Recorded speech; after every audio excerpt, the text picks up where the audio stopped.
Hello Taurus, thank you for joining me for your monthly forecast for November for the Sun or the Ascendant. Your ruling planet is marvellous Venus. Venus is about sensuality, it's also about charm, it's about graciousness, it's about tasteful objet d'art, it's about the arts, and it's in retrograde this month. But if that rings a bell, yes, you're right, Venus was in retrograde last month, but in your sector of relationships. But she has inverted into the sign of Libra at the start of this month. Now, this is significant because Venus also influences Libra along with your sign. But this planet is going to be in retrograde through to the middle of this month. But in an area which is much more practical for you, the area that's to do with sacrifice around relationships. Yet ironically, the Sun through to the 21st is in the part of your scope to do with relating, and forges on the 7th an amazing alliance with Neptune. When it comes to your relationship decisions, therefore, I do feel a degree of sacrifice is going to be playing out in your thinking or in your situation. Unfortunately for all of us, no relationship is perfect. Even if we love someone absolutely, totally, there can be times when they grind on our nerves. But I think what Neptune's saying to you is that you will be looking to embrace the more idealistic side of your nature on the back of this new moon from the 7th. And if someone isn't quite coming up to your standards, or you are the one who is very sacrificing, Venus in the 6th house, which is about helping people, being of service, it's not so romantic, but it's very good at thinking about what a partner may need, anticipating their desires, and so on. If you're doing quite a lot of giving and not getting very much getting, then I do feel that this is going to be a truly significant time for you. Part of the reason for this is that Venus is in retrograde, but it is in a broad opposition with Uranus. Now, Uranus starts this month and for 1 week is in your sign, just about. On the 7th, it inverts back into the sign of Aries, where it's going to be until the 5th of March next year.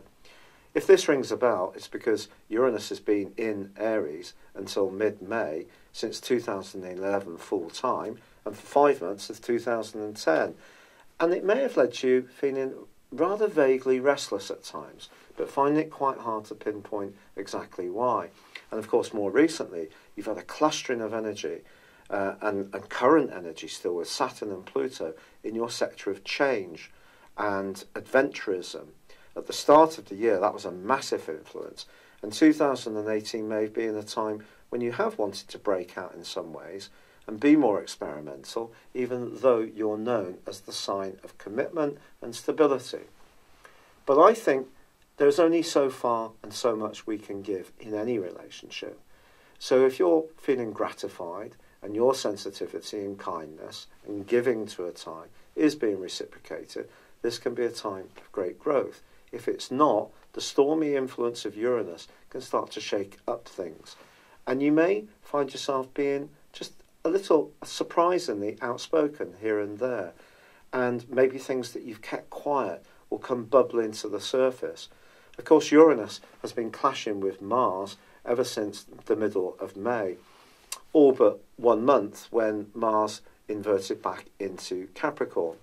But I do feel that if there has been some kind of rebellion that's been quelled more recently, it could come up again this month if you're not feeling that there is that give and take that's being played out. It doesn't necessarily have to be in a romantic relationship. It could be with a family member, could be with someone you work with in a partnership, could even be with people you work with professionally. If you're giving a bit more than is being recognised or appreciated, it could be an issue this month.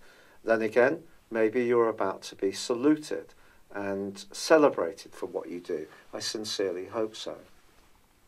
But Mercury is going to be, I think, for all of us, a little bit of a loose astral cannon this month.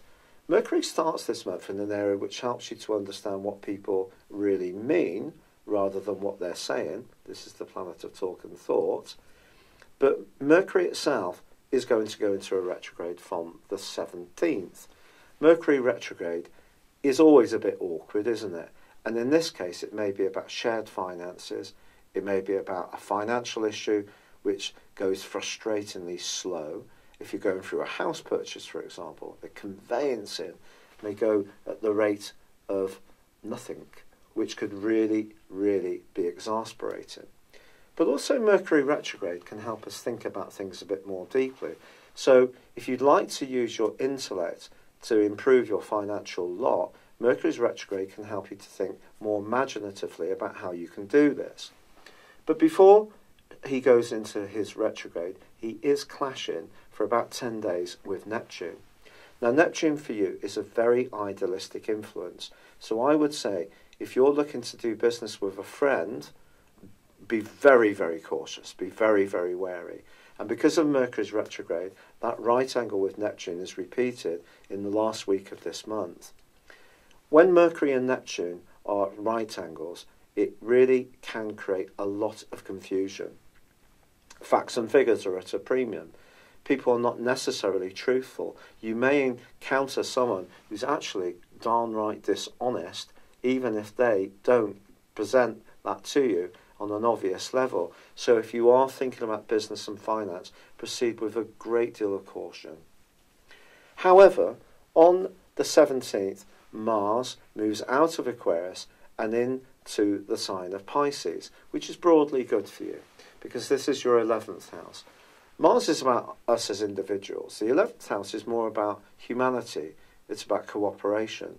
But you will have an opportunity over the following 6 weeks to do what's right for you, but also find ways to not lose your individuality, but to network with others in a way where they appreciate you, but they don't necessarily want you to let go of being you. So Mars generally can be helpful. But unfortunately, in the last week of this month, Mars clashes with the Sun. And also there's a full moon, which occurs once the Sun moves on the 22nd. On the 24th, there is a full moon, which occurs in the sign of Gemini, which is going to be clashing with Mars. Now that's quite a volatile influence. The moon is obviously about our emotions, and Mars for you, Gemini for you, I beg your pardon, is about the foundations of your existence. It's about your everyday money. It's about your basic values. But having Mars clashing with that suggests you may encounter someone who has a very different set of values to you, or a friend who you've relied on until now suddenly seems to be diverging from what's real. And of course, everything with you is guided by what's real because you're an Earth sign. So I think with Mercury clashing with Neptune, with Mars clashing with the full moon and the Sun, I think at the end of this month, fact can be stranger than fiction, particularly around the things you share very closely with anyone else. It's not a time to necessarily see the best in people. So although that new moon is very idealistic, and if the right person comes to the heart of your existence, you could be really supremely happy. If you're giving too much credit or latitude, or investing too much kindness and generosity to the wrong person, the wrong situation, or the wrong group of people, or the wrong business venture, it could have quite serious and dramatic implications. So I think this is a month not to sacrifice your essential earthiness, which means that you check out things, you're realistic, you want to know where people are coming from, and scrutinise them. Be a bit blunt if you need to. Don't be too deferential or discriminating to anyone. That doesn't mean to say you need to be charmless, but stand your ground and do your due diligence. And then if someone comes up to your standards, celebrate it. If they don't, you can detach yourself from them without getting too bogged down and involved. It's been a real pleasure being with you. I am sorry I'm delivering this later than is ideal. I'm still battling on with the rheumatoid arthritis and various other things, but I am grateful for your support and all your kind comments. I'd love it if you would subscribe to my channel, or if you have any comments, please do leave them. But for now, good luck and goodbye. Hello, thank you so much for watching my video. I'd love you to join me at my Horoscope Ace app. You can find this at www.horoscope-ace.com. You can use it through Android, iOS, Apple or Facebook. Check out your ascendant or your moon sign, or download your free birth chart. There's all your favourite videos, plus there are daily, weekly, monthly and yearly horoscopes for general, love, Chinese and Indian astrology. If your passion is tarot, there's my brilliant 3-card money or love tarot readings too. And it's all there at www.horoscope-ace.com. Thank you.